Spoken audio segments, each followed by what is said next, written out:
ইসলাম মাদাস জামানে কেরামাও এই রকম ভাবে বাবাজি আমার নবী মুস্তাফা সাল্লাল্লাহু তাআলা আলাইহি সাল্লামের বাবাজি আস্তে আস্তে বাবাজি আপনার কিনো ইন্তিকালের টাইম হয়ে আসতেছে বেরাদর এ সোনা মানিকের ওগো আবার মা খালো শুনেছেন মা রাতের বেলা গো মা জননীর এদিকে বেরাদার হযরতে বেলাল রাদিয়াল্লাহু তাআলা আনহু আমার নবীর সম্মুখে এসে বলছো গো নবীজি গো ওগো নবীজি আপনাকে আমরা যদি একবেলা দেখতে না পাই আমরা থাকতে পারি না আমার নবীজি বলছে এ বেলাল বেলাল তোমাকে নিয়ে একটা আমার বিশাল বড় দায়িত্ব একটা কাজ আছে বলে কি কাজ বলো বেলাল সেই দিনকার কথা তুমি কি ভুলে গেছো বেলাল ওগো বেলাল তোমাকে কাবাতে আজান দিতে নিয়ে গেছিলাম এই ঘটনা শুনেছেন একদিন আমার নবী মুস্তাফা সাল্লাল্লাহু তাআলা আলাইহি সাল্লাম বেলালকে বলছে বেলাল চলো আমরা এই মক্কাতে গিয়ে সর্বপ্রথমে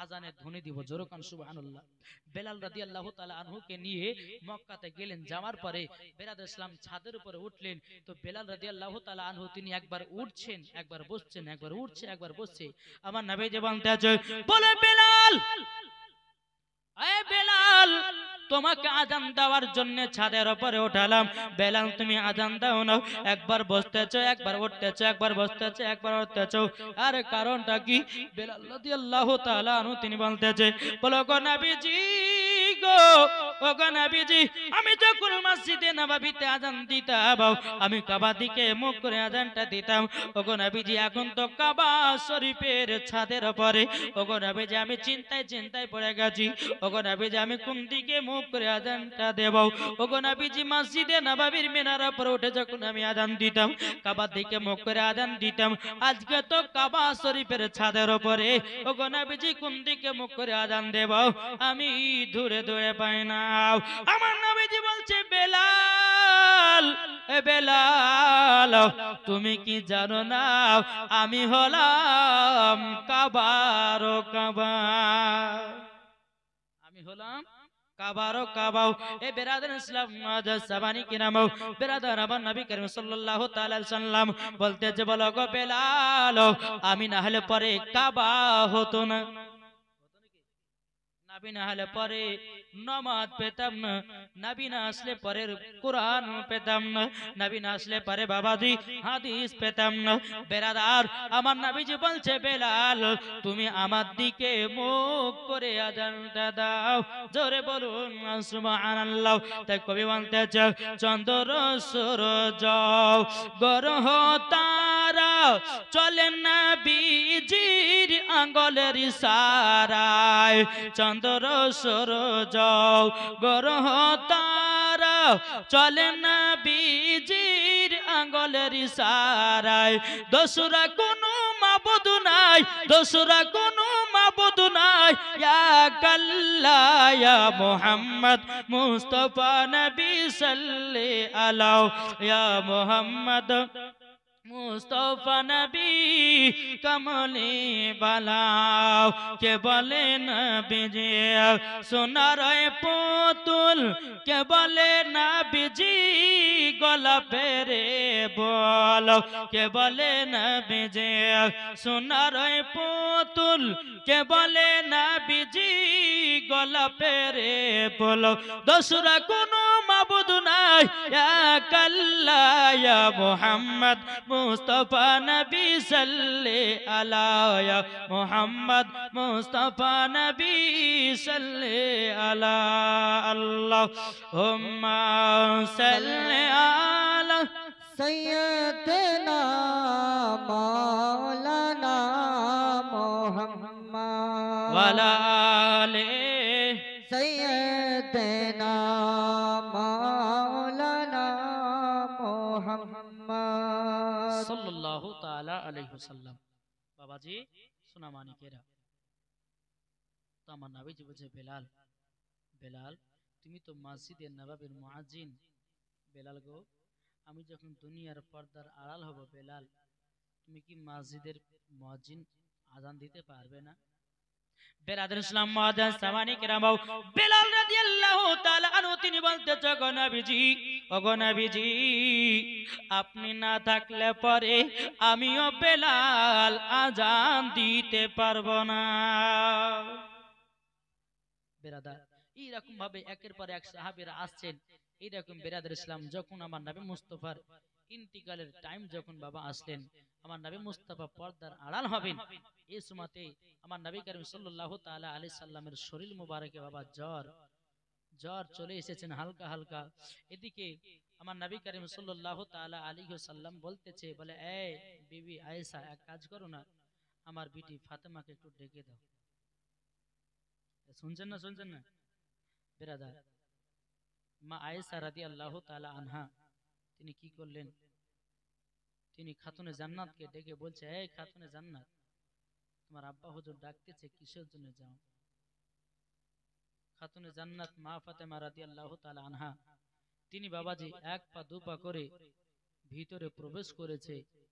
প্রবেশ করার পরে আমার নবী মুস্তাফা খাতুনে জান্নাতকে সিনাতে লাগিয়ে নিয়েছে। যেরকম সুবহানাল্লাহ, সিনাতে যখন বাবা লাগিয়ে নেওয়া, নবী আমার কি জানো বললেন, বলার পরে খাতুনে জান্নাত তিনি বাবাজি কান্না করতে লাগলেন।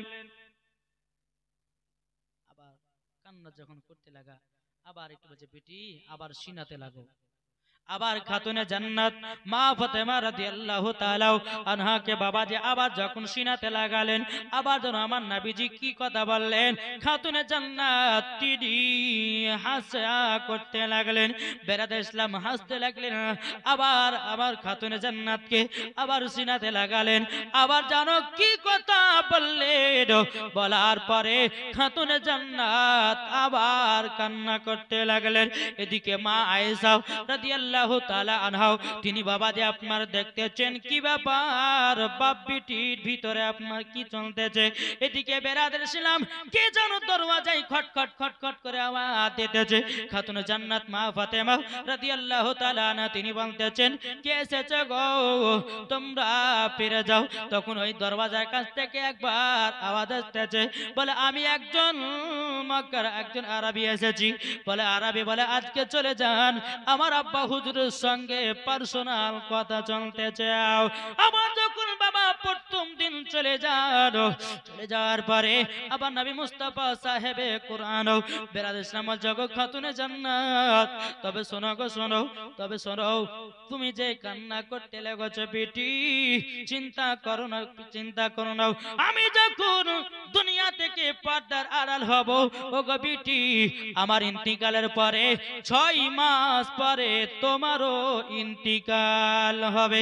এ বেরাদর ইসলাম মুআজ্জাজ সামানি কিরাম, এই কথা বলতে বলতে বলতে বাবা আর একদিন আপনার চলে আসলো, দরওয়াজায় কে যেন খটখট করে আওয়াজ দিতেছে।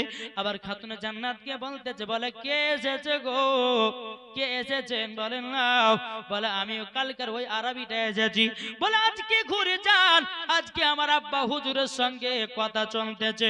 বেরাদর ইসলাম মুআজ্জাজ সামানি কিরাম, আমার নবীজি বলতেছে, বলো গো বিটি ফাতেমা, তোমার ইন্তিকাল পরে, এ বিটি ফাতেমা, কাল কিয়ামতের ময়দানে আমি তোমার জায়গা, তোমার সঙ্গে 3 জায়গাতে দেখা করব। একটা হলো হাসরের ধারে, একটা হলো ফুলসিরাতের ধারে, একটা হলো মিজানের ধারে। 3 জায়গাতে কথা দেখা সাক্ষাৎ হবে বিটি, চিন্তা নাই। আবার বাবা 3 দিন হয়ে গেল, আবার আরবি এসে বাবা দরওয়াজা খটখট করে আওয়াজ দিতেছে। আওয়াজ দেওয়ার পরই বিরাদর ইসলাম মুআজ্জাজ সামানি কিরাম, আমার নবীজি বলতেছে, বলে এই বেটি ফাতেমা, একটা মানুষকে কবার ঘুরিয়ে দাও মা, আজকে চলে যেতে বলো না, আজকে ঢুকতে বলো। বলো বেটি তুমি পর্দার আড়াল হয়ে যাও, যিনি এসেছে তার সঙ্গে কথা বলতে দাও। খাতুনে জান্নাত পর্দার আড়ালে গেলেন, দরওয়াজা খুলে দিলেন। বাবাজি হযরতে ইসরাইল আলাইহিস সালাম, যেরকম সুবহানাল্লাহ, আমার নবীর সম্মুখে বাবা হাজির।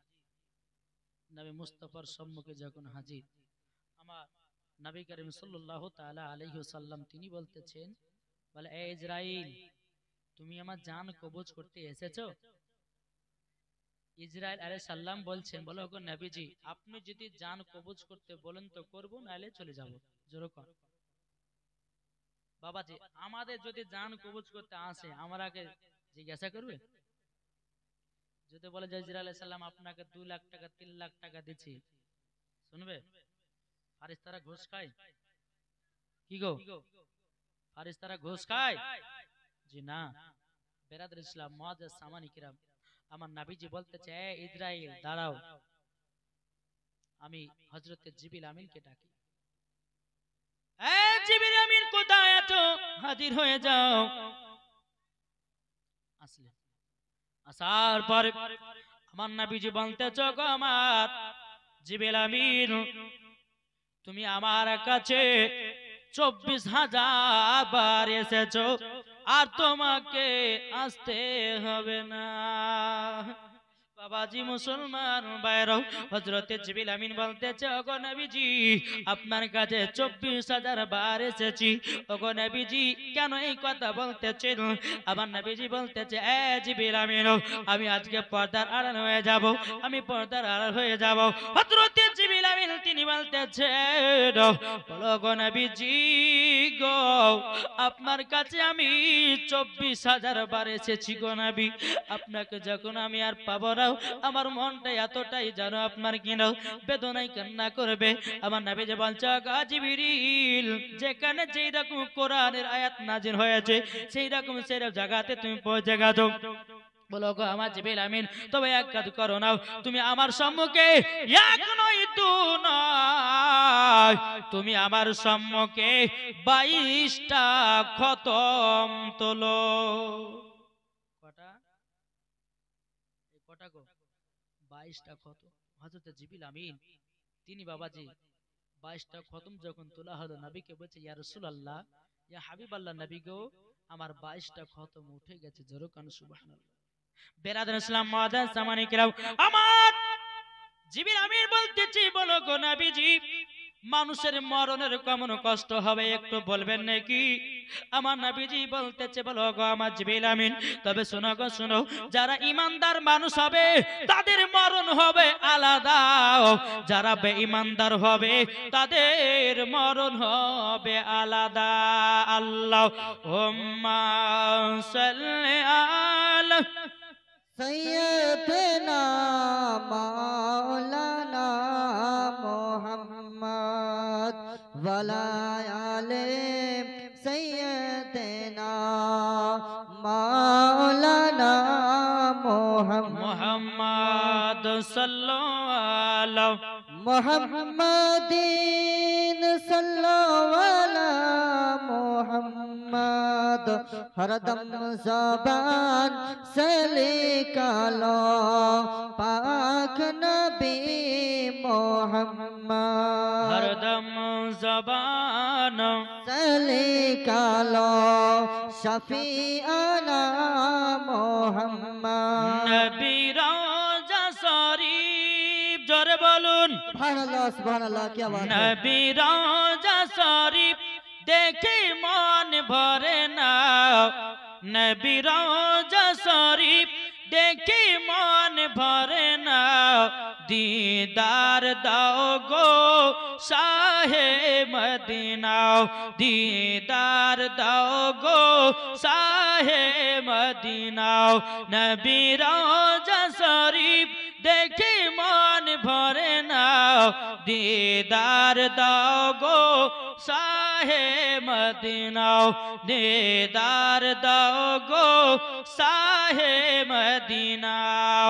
আরশের মেহমান করেছেন আল্লাহ, কত শান কত মান মোর কামলিওয়ালা, ও গো মদিনাওয়ালা, জোরে বলুন সুবহানাল্লাহ। পাওয়ার শেষ, চিন্তা নাই, লাস্টে বেলায় সিন্নির ব্যবস্থা আছে, ঠিক কিনা?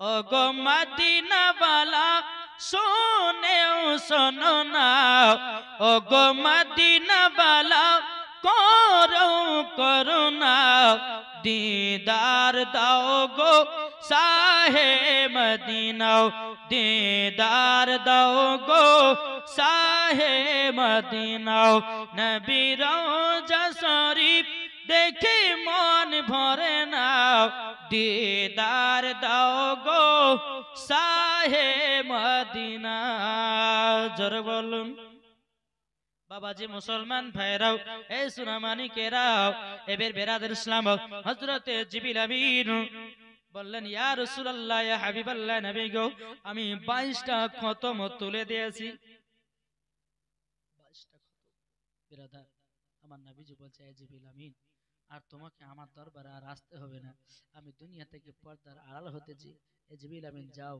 তোমার কাজ শেষ কিন্তু জিবরিল আমিন বলছে ইয়া রাসূলুল্লাহ যাওয়ার আগে আমি কিছু আপনার কাছে তথ্য জানতে চাই ইয়া রাসূলুল্লাহ যারা আপনাকে মহব্বত করবে তারা কি আপনার যারা আপনার দিওয়ানা হবে তারা কি জান্নাতি হবে আমার নবীজি বলছে এ জিবরিল আমিন শোনো এ জিবরিল আমিন তারাই হবে জান্নাতি জিবরিল আমিন আমি দুনিয়ার পর্দার আড়াল হচ্ছি ঠিক কিন্তু আমার মাথা থেকে নিয়ে পা পর্যন্ত যতগুলি সুন্নাত আছে সব সুন্নাতগুলো আমি দুনিয়াতে রেখে গেলাম আমার উম্মতের জন্য যেরকম বেরাদার ইসলাম হযরত জিবরিল আমিন বলতেছো গো নবীজি ও গো নবীজি যারা আপনার সাথে মহব্বত করবে আর কি করবে আমার নবীজি বলতেছে এ জিবরিল আমিন যারা ওলা আপনার কিনা আলেম ওলামাদেরকে মহব্বত করবে আমার নবীজি বলেছে আলেম ওলামার মধ্যে থেকেও নবীকে পাওয়া যাবে জোরে বলুন না সুবহানাল্লাহ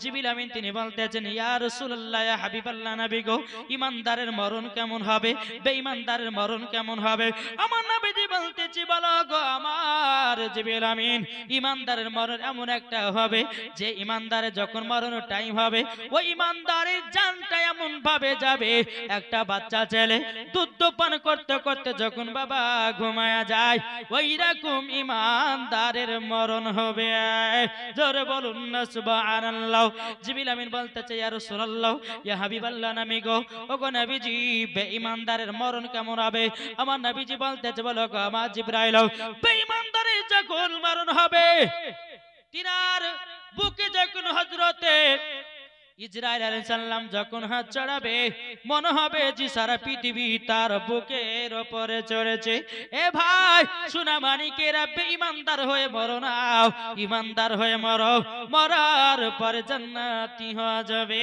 জোরে বলুন না সুবহানাল্লাহ এদিকে যখন জিবরিল আমিনের সঙ্গে কথাবার্তা যখন বাবা বলা যখন হয়ে গেল হয়ে যাওয়ার পরে আমার নবীজি বলতেছে ইসরাইল আলাইহিস সালাম এবার আপনার কাজ শুরু করুন বাবাজি এ সুনামানিকেরও আমার নবী মুস্তাফার যখন বেরাদার ইসলাম আত্মাটা দেহটা যখন আস্তে আস্তে বাবাজি বেরোতে শুরু হলো হযরত জিবরিল আমিন বাবা তিনি আপনার উদাহরণ দিয়েছে আমার নবীজির চাঁদটা কবুজ কেমন ভাবে করা হয়েছে একটা আসমানি বাবা যখন চাঁদ থাকে ওই চাঁদের সময় দেখবেন একটা আবহাওয়া ধরে বাবাজি আবহাওয়াটা যদি চাঁদের মুখের সামনে চলে আসে বাবা অন্ধকার হবে না আলা হবে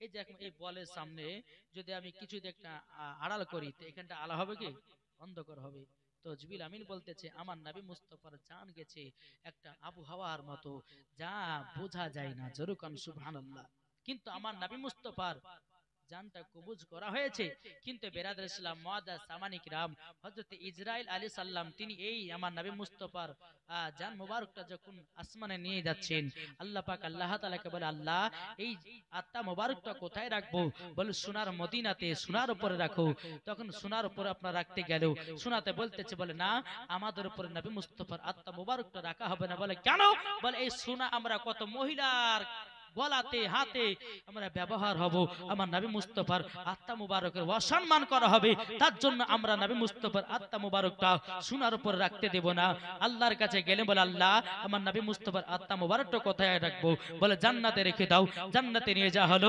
জান্নাতে নিয়ে যাওয়ার পরে বেরাদার ইসলাম মুআদ্দাস সামানি কিরাম জান্নাতে সবাই বলতেছে বলে না আমার নবী মুস্তাফার আত্মা মুবারকটা জান্নাতে রাখা হবে না বলে কেন বলে আমার নবী মুস্তাফার আত্মা মুবারকের আপনার কিনা অসম্মান মুসলমান হয়ে যাবে, তার জন্য আমরা নবীজির আত্মা মুবারকটা জান্নাতে রাখতে দিব না। জিবরিল আমিন গেলেন, বলে আল্লাহ কোথায় রাখবো? বলে লামাকাতে। লামাকাতে রাখতে গেল, বলে ওখানে হবে না।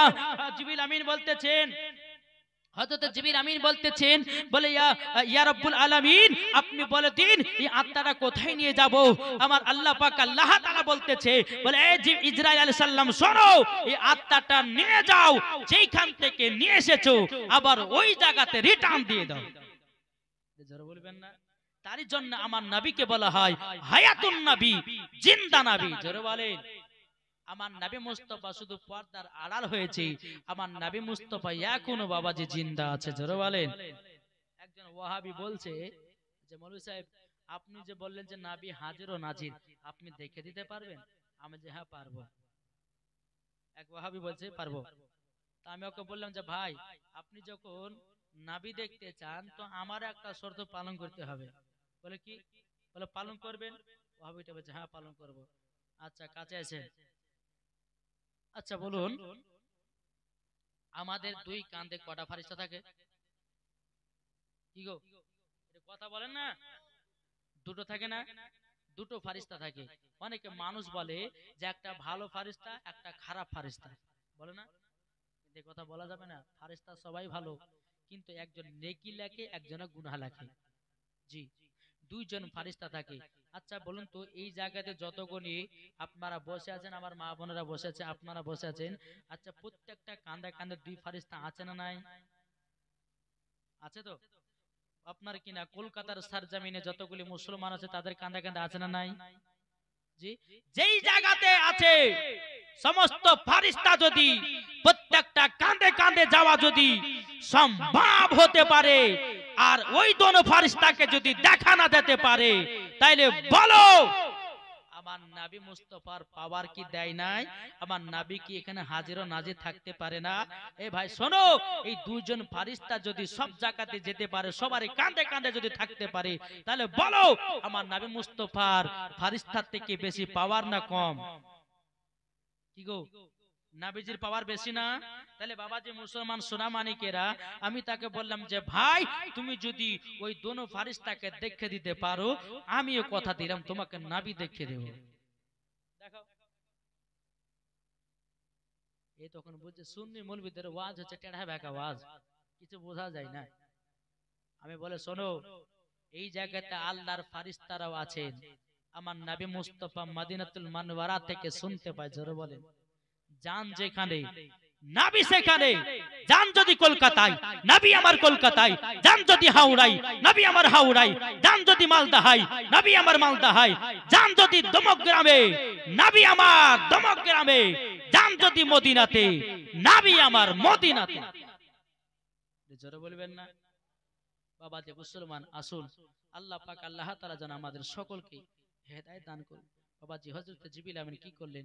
আমার নবী হযরত ইসরাইল আলাইহিস সালাম তিনি বাবা কি করলেন? আমার নবীজির রূহটাকে বাবা আমার নবী মুস্তাফার যে জায়গা থেকে বের করা হয়েছিল সেই জায়গাতে বাবাজি রেখে দেওয়া হলো। সকাল বেলাতে বেরা দাঁড়াও সমস্ত বেমা হযরত ওমর ফারুক রাদিয়াল্লাহু তাআলা আনহু বাবাজি একটা তলোয়ার নিয়ে বেরিয়ে গেছে। আর ইহুদিরা বলেছে, ইহুদিরা আপনারা গিয়ে বেড়াতেছে নবীজি মরে গেছে, নবীজি মরে গেছে। হযরত ওমর ফারুক উলঙ্গ তলোয়ার নিয়ে বেরিয়ে গেছে। এই আমার নবী মরে নাই, যেই বলবি আমার নবী মরে গেছে তার গর্দানকে কেটে জমিনে দুই টুকরা করে দেব, আমার নবী এখনো জিন্দা। জোর হবে না? এ বাবাজি এ সোনা মানিকের, আচ্ছা বাবাজি মৃত্যু মানুষের জানাজার নামাজ হয় কি হয় না? মৃত্যু হয় কি গো? এই মৃত্যু মানুষের জানাজা হয়। আচ্ছা জীবিত মানুষের জানাজা হয়? হাদিসে কোরআন থেকে কোন জায়গাতে পাবার নাই যে আমার নবী মুস্তাফার জানাজার নামাজ হয়েছে। জি, আমার নবীজি জিন্দা, তার জন্য জানাজার নামাজ হয় নাই। আল্লাহর ফেরেশতারা এসে নবীজির সম্মুখে দাঁড়িয়ে দাঁড়িয়ে সালাতু সালাম পড়েছে, নবীর প্রতি দুরূদ পড়েছে। এটাই হলো সুন্নিদের আকীদা। জোরে বলবেন না? নবী আমার এখনো জিন্দা। নাকি বলছেন? বেরাদার ইসলাম আসুন, আল্লাহ পাক আল্লাহ তাআলা যেন আমাদের সকলকে সঠিক রাস্তায় চলার তৌফিক দান করে। জোরে কোন আল্লাহুম্মা আমিন, আল্লাহুম্মা আমিন। একবার ধরে পড়ুন, আল্লাহুম্মা সাল্লি আলা সাইয়্যিদিনা মাওলানা মুহাম্মদ ওয়ালা আলে সাইয়্যিদিনা মাওলানা মুহাম্মদ মুহাম্মদ সাল্লাল্লাহু তাআলা আলাইহি ওয়াসাল্লাম। এইটা কে দিয়েছে? আব্দুল মালিক। ও, এই মাদ্রাসায়। ও, মুফতি জুবাইর হোসেনের মাদ্রাসায়। জি, আমি যে যে যতগুলো জালসা টালসা করি কিনা, আমিও মাদ্রাসায় কিছু টাকা কালেকশন করে দিই, এবং বেরাদুল ইসলাম আমিও আমার পকেট থেকে মাদ্রাসায় দিই। ওখানে বেরাদুল ইসলাম হেফজ আপনার নতুন তৈরি করা হয়েছে।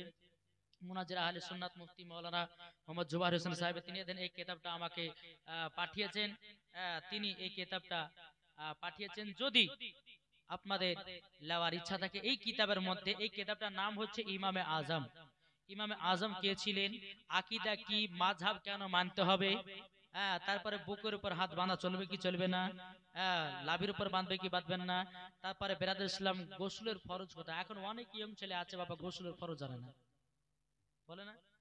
একজনকে বলছে, বলে ভাই আচ্ছা বলো তো তুমি গোসল ফরজ কটা? ও সেটা বলছে জানি জানি। বলছে বলো তো, জানো জানো তো বলো। যে জানি জানি। আরে বলো না গো, যে জানি জানি। আমি বলছি যে জানি জানি করছে, বলো একবার। হুজুর গোসলের ফরজ হচ্ছে 3টে। আমি মনে মনে ভাবছি যারা বলি হয়তো দিল। আচ্ছা 3টে তাহলে কি কি? তো সেটা বলছে হুজুর গোসলের ফরজ 3টা। কি কি? তেল, সাবান, গামছা। যদি শিখে না, আপনাদের মসজিদের যোগ্য আলেম রেখেছেন বাবাজি, সকাল বেলাতে যাবেন বা ইশার নামাজের পর যাবেন, এই শিক্ষাগুলো একটু অর্জন করুন বাবা। মরার আগে অনেক যুবক ছেলে আছে টাইট জামা পরে, টাইট জিন্স প্যান্ট পরে আপনার কিনা রাস্তার ধারে পেশাব করে দেয়, করে না? কিন্তু ভাইদেরকে বলো ভাই, এই শিক্ষা অর্জন করতে গেলে পরে একজন আলেমের কাছে দরকার আছে। একটাই কথা বলবো, আপনি যদি একটা ওই মৌমাছির চাক থেকে যদি দুধ থেকে বলেন যে আমি মধু খাবো, মধু খাবো, তাহলে মধু পাবেন? যে মধু খেতে গেলে পরে ওই মৌমাছির চাকটাকে পাড়তে হবে, মৌমাছি ভাল লাগালাকে উড়াইতে হবে, তারপরে মধু চিপে বের করতে হবে। তো আলেমেরা হচ্ছে ঠিক, আলেমকে গিয়ে একটুখানি আপনি বলবেন যে হুজুর এটার মানে এটা বুঝিয়ে দেন, তা আপনাকে বিত্তাফসিল বায়ান করে বুঝিয়ে দিবে, যেরকম সুবহানাল্লাহ। কিন্তু আমরা বাবা গাফিলাতি করি, ইমামদের দোষ দিই। ইমামদের দোষ দিবেন না, ইমামদের কাছে যাবেন, বসবেন, দেখবেন, শিখতে পারবেন। বিরাদর ইসলাম মুআজ্জাজ সামানিক রাম, এই কিতাবটার নাম হচ্ছে ইমামে আজম, মুনাজির আহলে সুন্নাত মুফতি মাওলানা মুহাম্মদ জুবাইর হোসেন রেজভী সাহেব।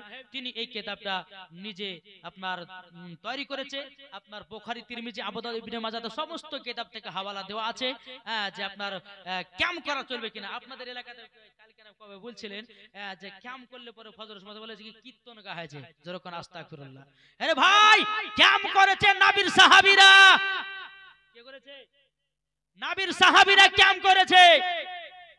আর ইয়ারা বলে ক্যাম, বলে ধুরে পাই না। ক্যাম মানে হলো দাঁড়ানো, আমরা দাঁড়িয়ে দাঁড়িয়ে নবীর প্রতি সালাত ও সালাম পড়ি, জোরে বলে।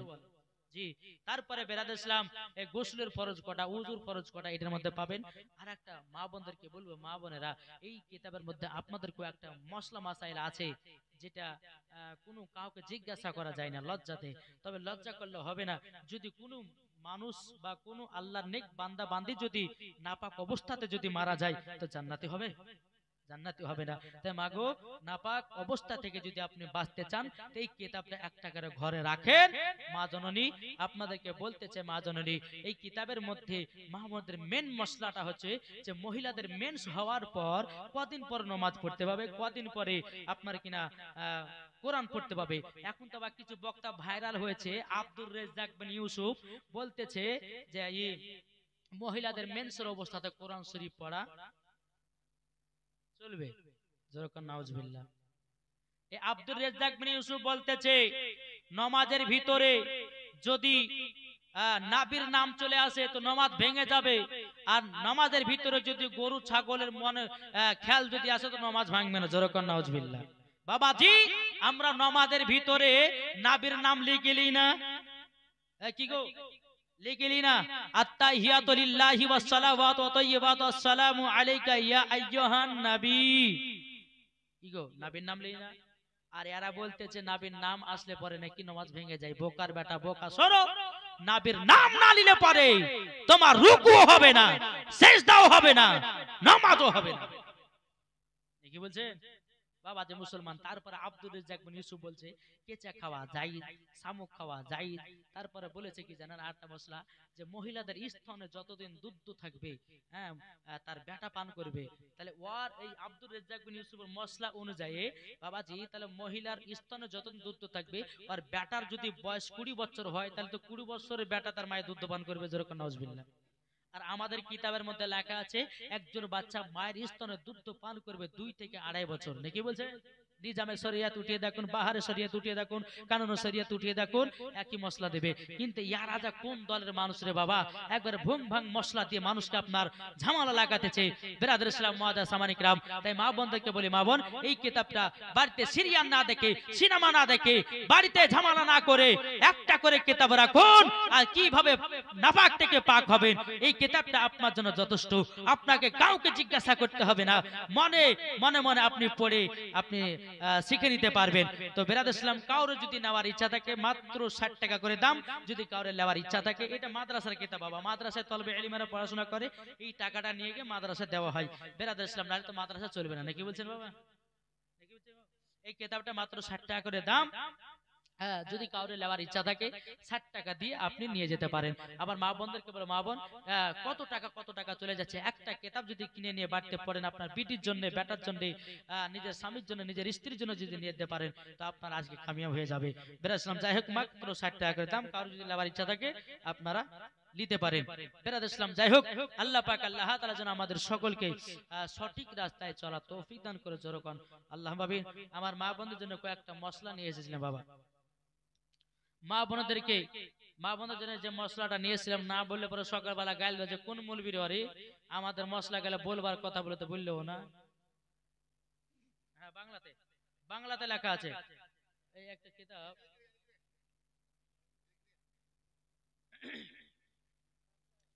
যাক এই কিতাবগুলো আপনারা ওখানে বসে থাকেন, তাকান এই ভাইজান, ওখানে বসে থাকেন, কিতাব পাঠিয়ে দিচ্ছি, উঠার দরকার নেই, নাহলে পরে আপনার ওই মাহফিলটা।